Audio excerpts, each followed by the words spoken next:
是我装模作样在瞎猜，还是他们本就心怀不太？不知会开，迷雾中混淆黑白，情怀你是。I've been reading books of old, the legends and the myths. Achilles and his bow, Hercules and his gifts, Spider-Man's control, and Batman with his fists.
I love it when you call me señorita.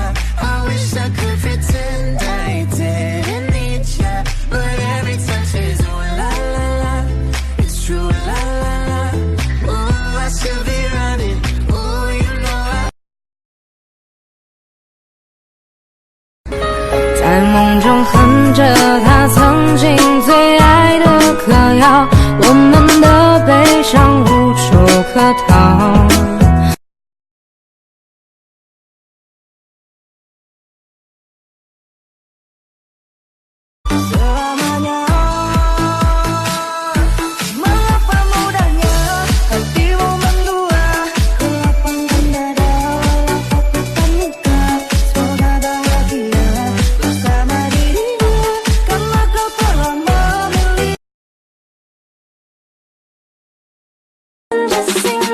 So wrap me in plastic and make me shine. We can make a dollhouse, follow your design.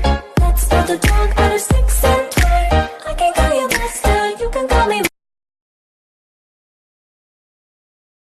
有点是何地都堕落，有他个心机问题，铁道路我个都把你公你路切。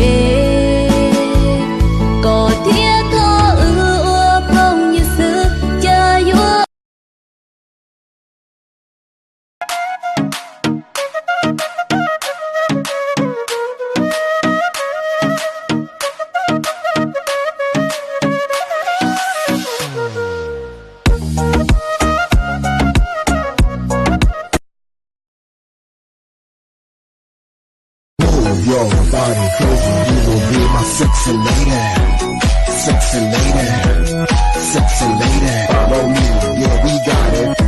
Move your body crazy, you will be my sexy lady.